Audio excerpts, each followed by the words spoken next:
All right, let me just adjust the camera immediately after I've started my video. Yeah, just point a bit, move it around. Yeah. Hi everybody. Yeah, I just thought I'd make a quick video about how upset and angry I am about that so-called Jaguar advert. There's no cars in it. There ain't no cars in it at all. And what about the heritage, eh? You abandoning the heritage, right? Just because, like, you're not making any money and you've not made any money for years and years and years and you're going bankrupt. Just because of that, you're going to abandon the heritage, are you? Oh, I'm upset and angry, I am. I said to Janice, the lady wife, I said, do you know what I'm going to do, Janice? I'm going to take a leaf out of the book of the Demotards in America. Yeah, the Demotards that don't like Donald Trump. They've gone on sex strike. I said to Janice, shall I go on a sex strike? And she said, yeah, that's a great idea. You do that. So, Mr. Jaguar Woken Arty Wethman, that's what I'm doing. Until you change your tune, I'm on a sex strike.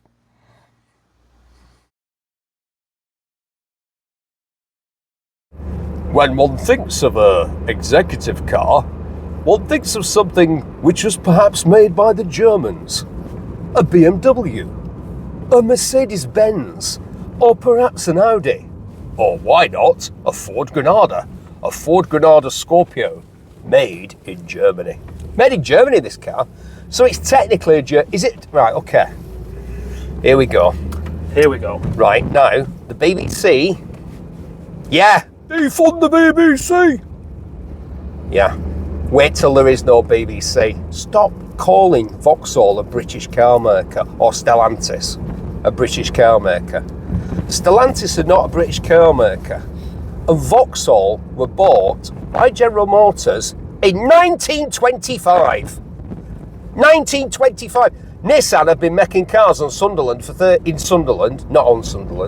years. Does that mean a Nissan's British? It's a British built car. It's a British built car. You need the extra word to Thank you, make Paul. sense. You've clarified that. So this was a German built car, but it's not a German car. No. Compared to a lot of cars from this period, this third generation Granada had a relatively straightforward genesis. Do you know what I mean? Yeah. Or origin story. Or how else would you put that without seeming quite so pretentious, Paul? Just don't bother. Just carry on. They went from 3 boxes to 1 box, didn't they? 1 box? Yeah, this is 1 box. Well, Look, right, so, right, all it's right. a very smooth-edged box. Right, imagine the 11-year-old Paul. Right. You're drawing a car on the back inside cover of your orange maths jotter in whatever workhouse or institution you were brought up. Yep. Right? I would imagine there was some basic form of education. Yeah? Yeah. Right, so when you were drawing a car on the inside cover of your orange maths jotter, Yeah. you drew a 3-box car, didn't you? That's an indication of how old somebody is. What kind of car did you draw inside your maths jotter? I drew a 3-box car. Engine, bit where people are, bit where stuff is. 3 boxes. I didn't. I was. Yeah, well, you're younger than me. I was drawing. I was going around the streets at 10 years old drawing people's cars for money. Hold on. What? Yeah, honestly. You hold on. You, as a child, you were a wandering street artist. Yeah. It's true. You expect me to believe this? Instead of saying, "Hey, mister, mind your car for a £5," you were like, "Hey, mister, draw your car for a £5." Well, I didn't want to wash them, so I'd just go and I'd draw them and then knock on the door. And I had a chap who was an artist for a living. I said, "That's fantastic. You've got lots of talent, young man." Had he had a blow to the head, or? Well, I mean, were you talented? Some say. That's only in Britain would you have a sign like that. Migratory. Watch out for migratory toads. Well, yeah, but in other countries there'd be a similar warning for alligators, especially with a marina there. What are you supposed to do? What? If there's a migratory toad in the road, if there's a toad in the road, what are you supposed to do? It's one of your favourite meals, that. Migratory toads. So, The Mark 1 came out in 71. Well, right, so 70. 75? No. Even I'm stuck on this. Normally, I just, Right, it's about 74, 75, the Mark 1. wasn't it? Yeah, it was a J or a K reg, so it would have been. Well, look, 73. Vito Mechet's dad had a Ford Granada, but of course he didn't have a Ford Granada, did he? No. No, he had a Ford Consul Oh, we're gonna have this story about how the name Granada can be used. Granada. Yeah. Yeah, well, we are, aren't we? Because, of course, Do you remember Ford Granada? Ford Granada. Yeah. Where's that from? What are you talking about? I think it was not the 9 o'clock news. Oh, right. Or the young ones. No, the Tipex. the The Tipex Ford was the young Tipex ones. was the young And that ones. was a Mark II Granada. Yeah. Yeah. You've won a Ford Tipex. Right, the problem with that, recalling that bit of the young ones, was that there was some language which the BBC would have to put a warning on it now, wouldn't they, and say, some of the language used in this clip is no longer acceptable. That's true, yeah. But it was back in the day, because it was satire. And they weren't using it in a bad way, but we realised that now, even in a way that was satirising the views of bigots, is still unacceptable. Even though they were the ones who the fun was being poked at, that language is no longer acceptable. Look, Paul, I'm turning into a gammon. A gammon. Yeah, I'm going to start objecting to that Jaguar advert in a minute. Go on. Jaguar should have just gone on selling no cars and losing lots of money for another 25 years, doing exactly the same. Because, like, I remember the Mark II and the Cray twins in a 420G, they should have kept doing that. Well, but I suppose they're taking possibly a gamble in their approach. Well, as opposed to just going bankrupt, which is what was happening. That's what was happening. Yeah. Yeah, I agree. I Yeah. agree. Last chance to, You know, it's basically last chance saloon. Go bankrupt with dignity. With dignity. Yeah, that's the request, isn't it? Don't change your ways. Just go bankrupt. You're no longer wanted in this country. You know, well, it wasn't a question of this country. I mean, Jaguar was always Anywhere. a brand that had an eye for the export market. Did you know that 1/3 of the E-types ever made were sold not just in America, but in the state of California? Nope. 1/3 of all the Jaguar E-types ever made. I do know. Not just in the States, in one of the states. That state being California. I bought a 12-cylinder Jaguar in California off a man who'd been a little rascal. Do you remember the Little Rascals? Yeah, the Rascal van. No, not the Rascal van. Oh, right. I thought you meant the Sooty van then for a second. When I see a Bedford Rascal van, if I ever see one, because when would you see one now? There's one near where I live. Is there? Yeah, it was a pickup though. So, what was it? Because it wasn't a Bedford, was it? It was also a Japanese van of some description, surely. Yeah, it was. Yeah, it was a K van. Yeah. Was Yeah. it? So, do you know what it would have been? Because it was General Motors. Look at me working stuff out. It would have been an Isuzu, wouldn't it? Probably, yeah. Yeah, because they're Isuzu's General Motors, Isuzu's Japanese, which is why you had a Vauxhall Monterey and an Isuzu Trooper, same car. Yeah, hello, Yeah. right? That's why the Lotus, General Motors, M100 Elan Mark II, featured on Steve Berry's Big in the 90s, had an Isuzu engine. Yeah. Did. Why are we talking about the Bedford Rascal while we're driving? Because you're not capable of just sticking with the subject, that's why. Well, the problem is it's a Ford Granada. What's there to talk about? Is that what you're saying? Kind of. There's a lot to talk about, surely. There's a lot to talk about. Yeah. The fact that when the Mark III came out, it was a complete redesign, whereas the Mark II was an audacious reskin of the Mark I, using virtually the same mechanicals, engines and everything, and just making it look a bit more like a Cortina. Yeah, it did. The Yeah, Mark whereas II the Mark Granada I really looked like a big Cortina, and of course this looked like a big Sierra. Yeah, it does. It looks just like a big Sierra. And they did an estate version of this as well. And they eventually did a booted version of this. Because of course when it came out, it was just a hatchback and nobody else did that in this part of the market. And I think a lot of people that would have bought one otherwise didn't because of it. See, I just slipped that past Paul. Because other people on the internet have said that. Are they? Yeah, they say, oh, the Ford was unique in only being offered as a hatchback. What about the Renault 25? Ah, true enough, yeah. Yeah. Yeah. And why do I remember the Renault 25? Because I had one, Paul? I had one too. No, I didn't have one. Did you have one? I went to buy one and it was absolutely riddled with rust. Was it? Yeah. That's unusual because And that's it was- one thing they didn't really suffer with. But it was the saucy one. It was a Monaco. Oh, was it? Yeah. So it was Monaco brown. Yeah. With the lovely, comfortable Monaco seats as Big, well. mad leather seats. I just basically wanted it because it was brown and it had those crazy leather seats in it. That's a car that suited brown. It did suit being brown, didn't Yeah. it? I'd prefer one of those to this. So when this came out, the Mark III, it was 1.82 litre, 2.4, 2.9 V6, and an especially disgusting and horrible diesel 2.5 litre jobby that was all of 60 brake horsepower. Can you imagine getting one of those? Wasn't it a 2.3 litre No, non-turbo? 2.4. They discontinued the 1.8 and the 2 and the 2.4 not long after that Because nobody wanted them. because nobody wanted them. People who wanted a car like this wanted the V6, didn't they? Yeah. And this one is a 4x4. Now that was unusual, wasn't it? Just a bit. I mean, the only people giving you a car like that, what's that cat doing there? Stalking. You always have to clarify that you're joking, don't you?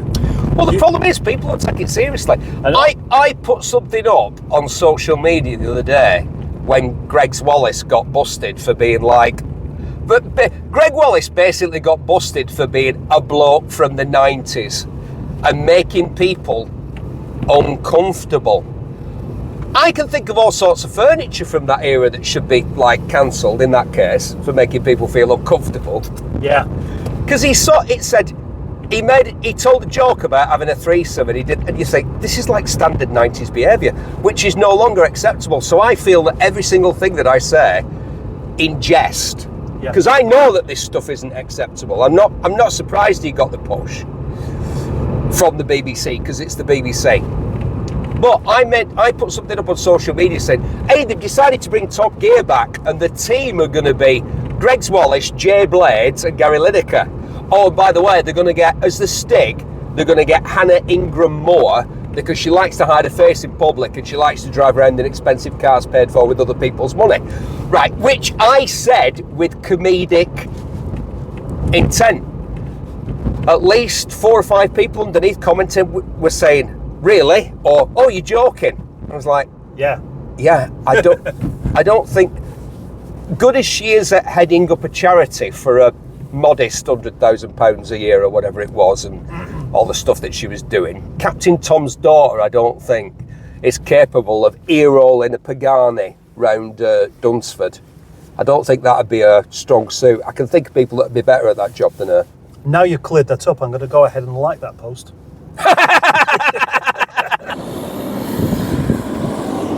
But here's the thing. Right, all right, let's bring it back to this car. Oh, yeah. So, this is the Mark III Granada, and when they announced it, Ford sent out a video. Have we got a video? Yes, we've got a video. Ford sent out a video to all of their dealerships. So, 1990, this one was, what would that have been on 90? That would still be VHS very much, wouldn't it? DVDs weren't around then, were they? No. So they would have got a VHS, and presenting that VHS, which highlighted all of the fantastic features of this Ford Granada Scorpio. Frank Boff. Remember him? Yeah. He was a symbol of, like, lower middle class beigeness, wasn't he? Yeah. He was a man who, in every respect, seemed mediocre and beige. Hang on. What's that got to do with the Granada? What's that got to do with the Granada? When Ford thought, Who would we like to right. represent this car? Yes. Who do we think is going to buy this new, affordable, spacious, comfortable, economical, well-equipped car instead of, say, I mean, what would have been the alternative to this? I read stuff in my research that suggests... Is the obvious one, isn't it? Exactly. Yeah. What about the Senator? Was the Senator gone by then? No. The Senator was... Go on. The Senator was what, Senator Paul? was only around for a few years, wasn't it? It was like something like an F to a K reg, I think. Quentin Wilson, 2 L's, he loved a Senator. Yeah, well, it was like a Carlton, but like a posh one, wasn't it? Posh Carlton. Yeah. Hey, we're like John Travolta and Samuel L. Jackson in Pulp Fiction. I should have brought my curly wig. I've got a curly wig, Paul. We're just like that, yeah. It's big, this car, isn't it? It is big. It's very long. It's big, it's long, it's bigger, it's longer. No, my point is, when Ford thought, who can we get to represent this car? They picked Frank Boff, someone whose public persona was of an unflappable, calm everyman. He was an everyman, Frank, wasn't he? But behind closed doors, hey! God, show a bit of enthusiasm. I feel sorry for him. I read his obituary, and it said when he got busted originally for liking a bit of naughtiness behind closed doors in his own private what's-her-face. Yeah. And the BBC, his feet never touched the ground back then.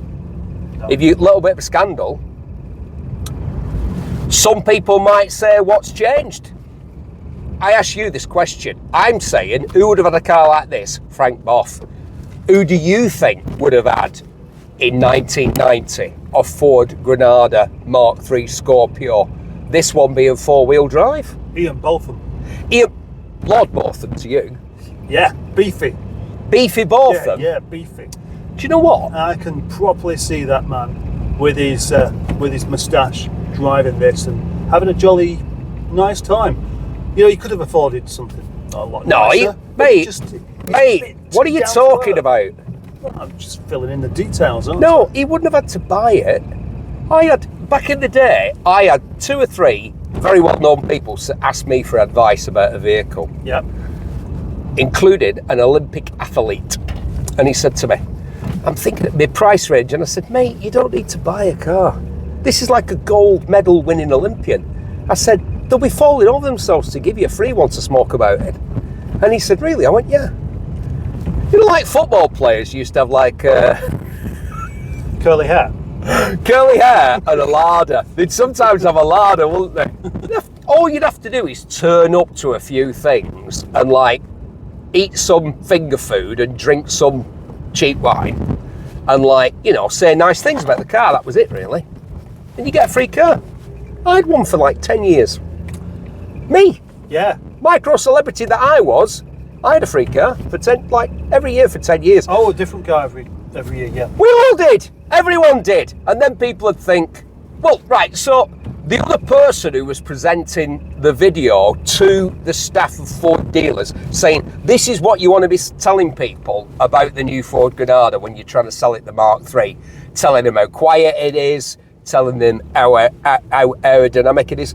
It was so odd that the other thing that they kept going on about, which I find strange, and maybe you can cast some light on this, Paul, I bet I can. was they kept saying the new Mark III Granada with its all steel construction.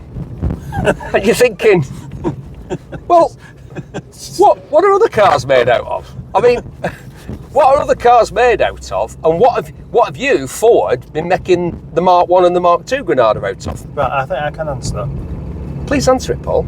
High carbon steel. No, they were saying all steel construction, like previous cars had been made out of something that wasn't steel, or other people's cars, all steel construction, not like Vauxhall making their cars out of cardboard or Cheddar. you pull a cracker. I win. Damn, that's right. It's that special time of year. That special day when instead of having, oh, I don't know, a cup of soup or a sandwich for lunch, you sit down to a meal with 3 days worth of calories in it and all sorts of wacky ingredients that makes you feel like for the next 48 hours. But fear not, because for the last 12 months, the biscuiteers at World of Biscuit have been hard at work. And they put together all of the constituent parts of a happy Christmas and rendered it in an affordable, portable, and easy to digest biscuit form.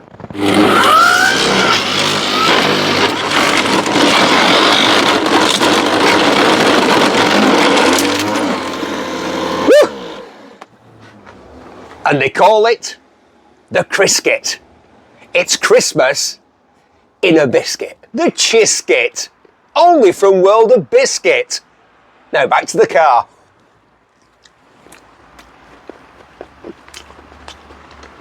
Terps.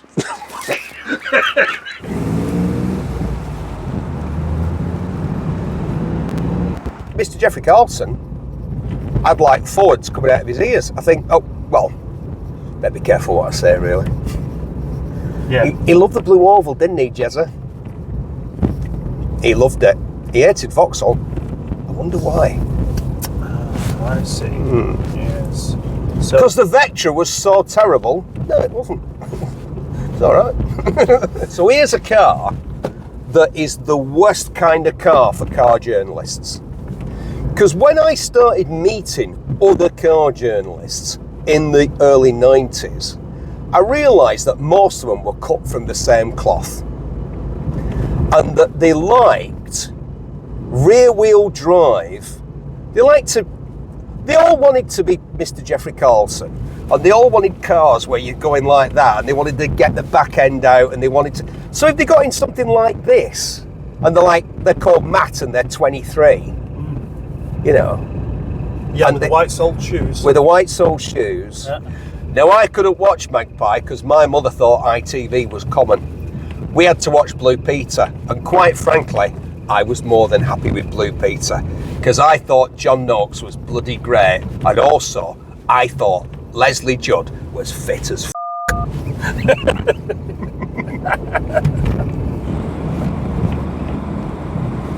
I think this car is falling into that category which you and I have spoken of before, Paul.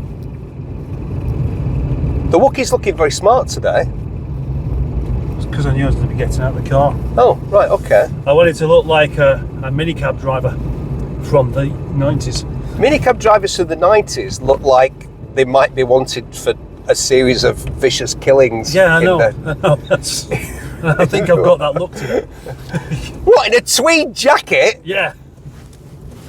You don't have to say some odd stuff sometimes, you, mate. Sorry. Go on. What was you saying anyway? You've knocked me off my what's the face now. No, this could do it. No.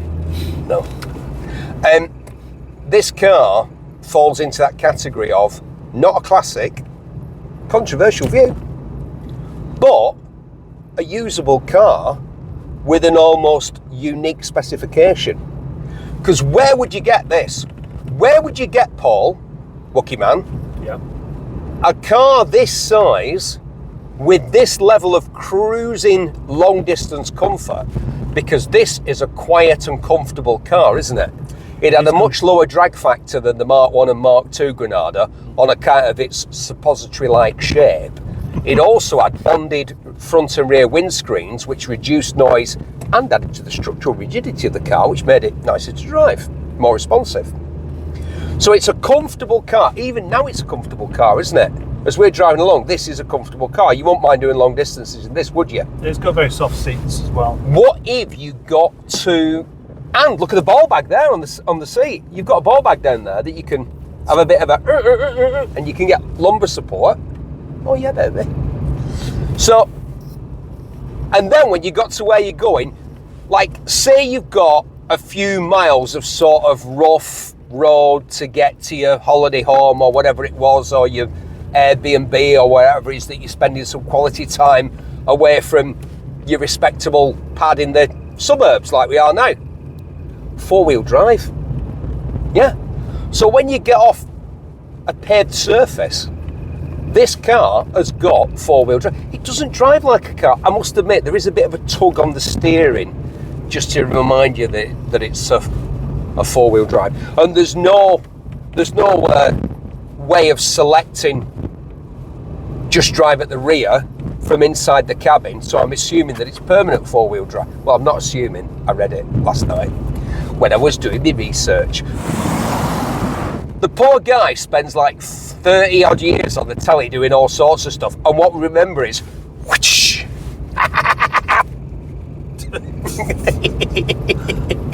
I think the four-wheel drive thing's a bit redundant on something like this. No, because who else offered it? Who else offered it? Do you know? I mean, Audi. How many did they sell though?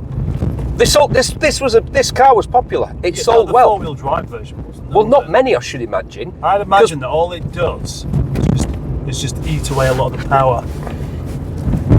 Yeah, until you get into a situation, Paul, where you're not living where we live in built-up urban areas, where you're living in the middle of nowhere, and you need a 4x4. This was a bit of not a world car, but they sold this in the States as a Merkur Majestic, as I don't know what they said it was. And in South Africa, this car had a big V8 in it. Yeah, I think that's what it needs, because you've not exactly put your foot down with it at any point, but I don't think it's going to do much. Why would you put your foot down in this car? What's the point? I mean, look at it. It's in like ultimate beige finish, and look at the interior with this plastic wood, and it's all very Ford, isn't it? It's got a computer. Look at this. It's got a computer. Oh yeah, let's have a look at that. Yeah, it's got a computer, and it can tell you like what the temperature is outside. But and it just tells you what the time is incorrectly. And what the time is, and how much fuel you've got. No. And how far you can drive on the fuel. Does it do that? It's also got a fuel gauge, which you could use to tell how much fuel you've got. I think alloy wheels were optional. Wow.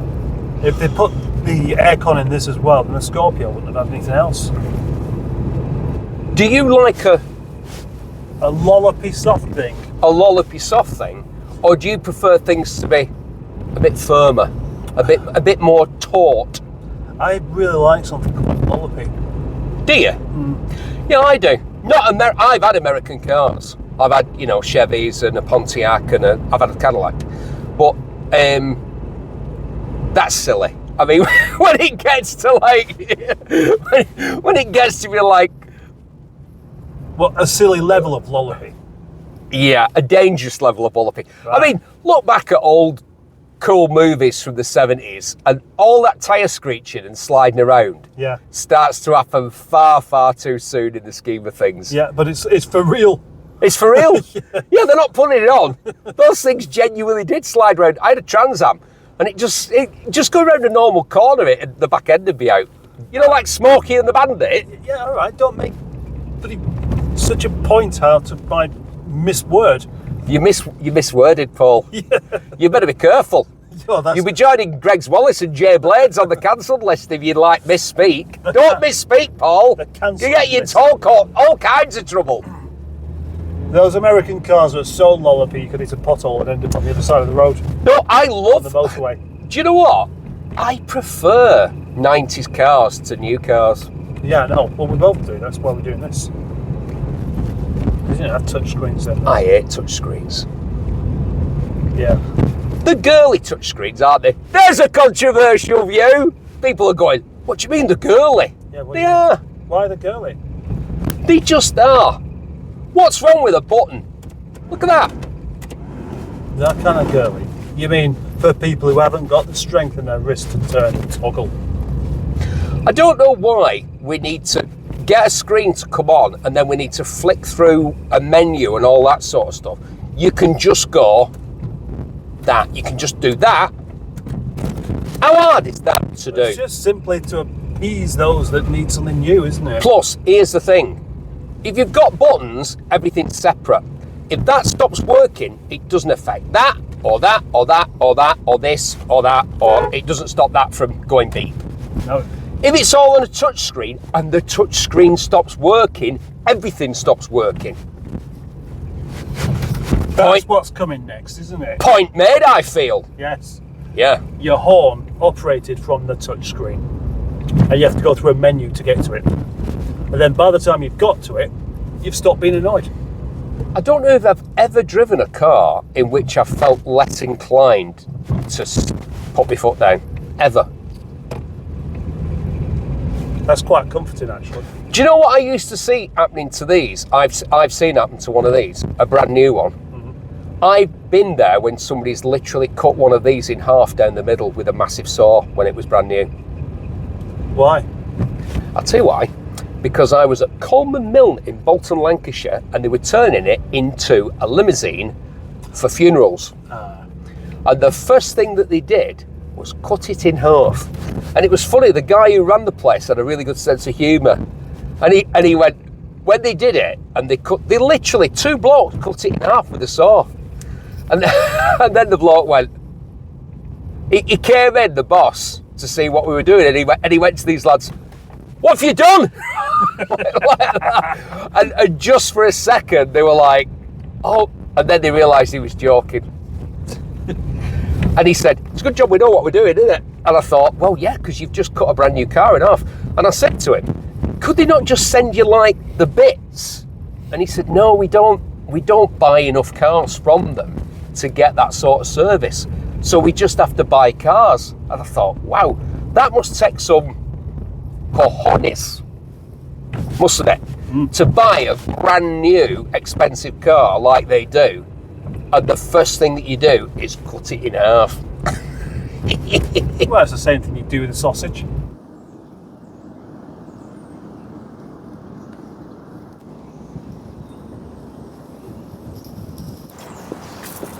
Look at this here. Instructions on how to close the boot. What about the people who haven't figured out how to open it?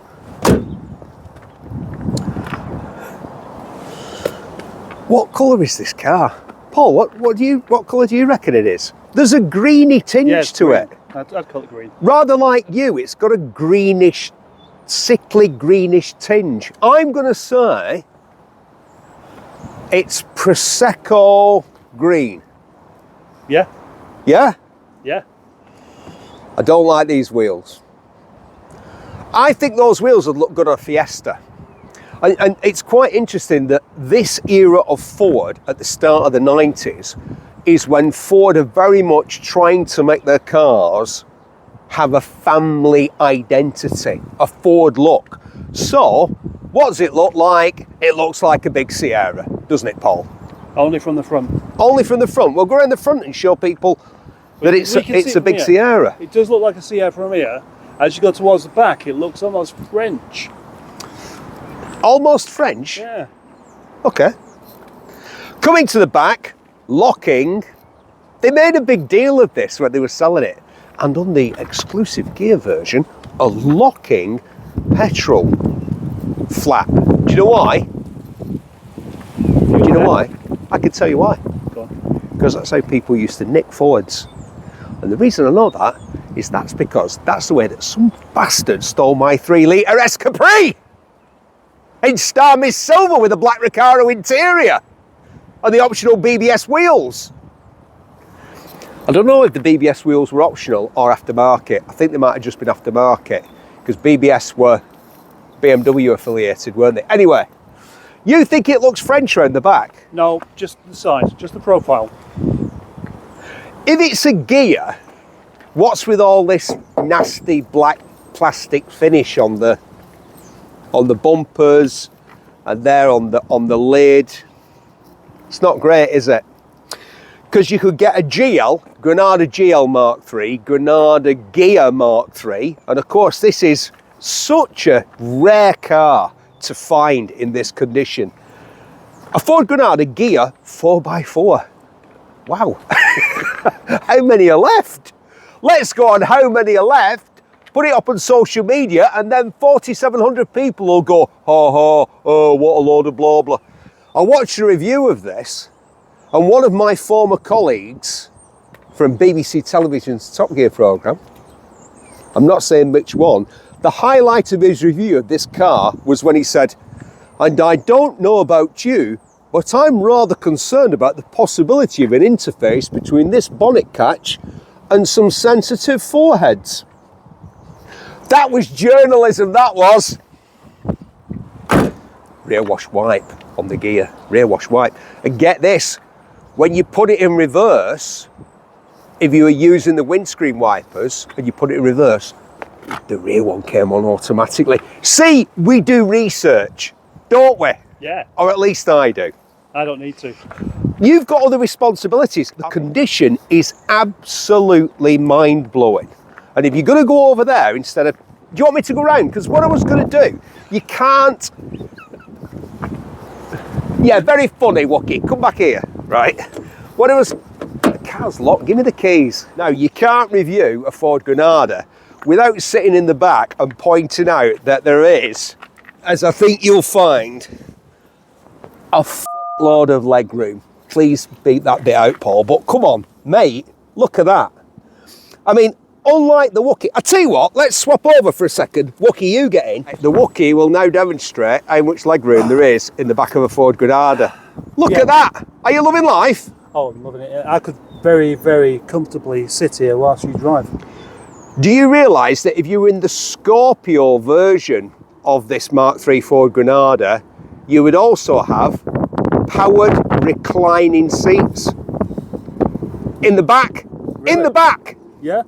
And get this, down there where there's just a ciggy lighter, do you see? Yep, can't reach it. If this was the Scorpio, you'd have a headphone jack and you could listen to your own music so that you didn't upset or disturb your dad in the front who would be driving. Fantastic. It's hard to imagine a time before such things were standard. But look what you had on a Mark III Granada. I'll show you here. And it's hard to imagine not having something like this. But these sort of things, you could adjust the height of the top mount for the seat belt. And you only know how annoying that can be if you've not got it. But this is the thing about the 90s. This is when stuff like that came in. This was, perhaps more importantly, the Mark III Granada. A Mark III Granada with the V6, it would have been a great car for a rep who had to like go onto farms or building sites or stuff like that. So you're bombing down the motorway 150 miles or whatever you've got to do. But then when you get there, you've got to go up a rickety old road to get up to the farm or whatever. This would be perfect for that job. It'd be comfortable for 90% of the journey, but then it'd be capable for the last 10% of it. Let's have a look under here, as we do. Bloody hell. Heavy. It's a good job that I'm a almost perfect specimen of a man of my age. But, bloody hell, that's heavy. No struts. No struts. Oh. No, you've just got to do it yourself. Wow. There we go. Yeah, stick that somewhere. There. There we go. Right. Fuel injected 2.9 Cologne V6. German car. This is your posh German executive saloon from the 1990s. Although, can you imagine BMW or Mercedes or even Audi not bothering to put any struts on this? I mean, how? Right, so if you get it right, honestly, you could do like, you know, if you're on shoulder day, lads, you just do a bit of that. So, right, mate, think about a lady having to lift that up. Right, we're not being sexist, but I am saying this. It's fucking heavy, right? right. So I'm not saying that a bird couldn't lift that, This is all in jest. It's all in jest, ladies. But all I'm saying is, that is a hell of a big piece of steel. Because remember, Ford emphasised the all-steel construction of the car, as opposed to Vauxhalls, which were made partly from twigs and old polystyrene takeaway trays and human earwax. Headlamp washers. The most useless innovation on a 90s car. Do you think, Paul? Because they're nothing but trouble. They always pack up. Because it was a new I'm saying technology, it was a pipe. When I say technology, it was a pipe, wasn't it? Well, and a motor. And the gear badge. Carrozzeria gear. Yeah, it was a big deal, wasn't it? My mate's dad had a Granada gear. And he always made sure to add that. It's the gear, Granada gear. I can't imagine somebody restoring one of these, can you? Because it'd be a hell of a job, wouldn't it? I think so. I think there's a somebody about that would really like this car. No, because if you want a Granada, you want a 3-box, don't you? If you want a Granada as a classic, and you want it for the reasons that most people want a classic car, which are nostalgic reasons and style reasons. I mean, a Mark 1 Granada it's basically a Mark 1 Granada is a little American car, isn't it? Yeah. It's like a Ford LTD or a Galaxy. Yeah, Ford Galaxy, something like that. It's a 3-box car. They had them in the Sweeney. We're the Sweeney and we haven't had our dinner. Put your trousers on. It was all that. Or it was like, the Mark II was like, Doyle, Buddy, my office. It was the professionals, wasn't it? And this one's just a mini And cab. this one, it's not a mini cab. It is. Paul, it's not. It's a mini cab. This was way, way too much. Do you think a minicab driver would run a 3-litre petrol V6? Really? Is that what you think? Have you ever driven a minicab? Minicabs in the 90s were nasty Nissan Primeras or Nissan Bluebirds that had been to the moon and back. This was an executive saloon car for a gentleman of middle management potential and going further perhaps in his or her career. I say her career, women didn't have so many chances back then. That's what was bad about the 90s, wasn't it? But this was one of the good things. And this car falls firmly into that category of, why not buy it and use it for what they intended it for in the 90s? Because as a classic, it's a bit beige, isn't it? Yeah. Well, you never know where life's going to take you, Paul. I mean, once upon a time, I was a big deal. I was big in the 90s.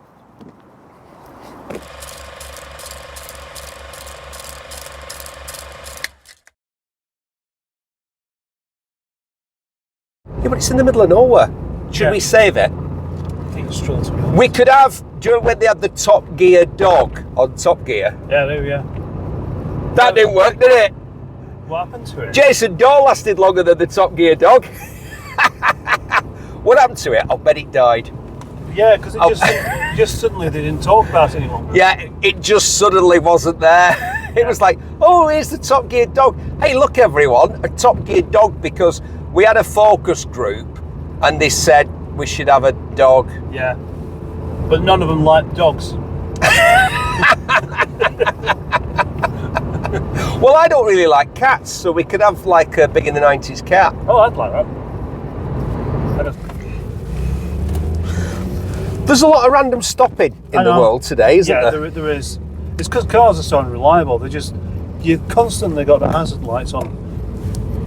The Toyota Prius is the worst one. Glad that's not a 90s car. The Prius? What's a Toyota Prius when it's at home? A mini cab. A minicab? Yeah. Do you know what? They proved themselves. They proved really the Prius in use. Because how old are the oldest Priuses now? They've got to be 25 years old. No. What do you mean, no? Yeah. No, I don't When did it come out? Like 2002 or something like that? That was 25 years ago, was it? It was 22 years ago. You're splitting hairs again, Paul. Were you a Magpie or a Blue Peter family? Probably Blue Peter. We were Blue Peter as well because we were, as I've said before, lower middle class.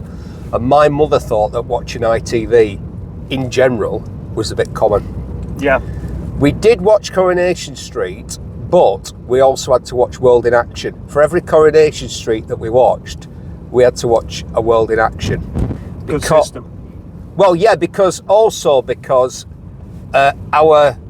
newsagent, Mr. Fitzwalter, the editor of World in Action, was his son, who used to be our paper boy, and he was like a big cheese at like Granada, making proper documentaries that people actually watched about serious things.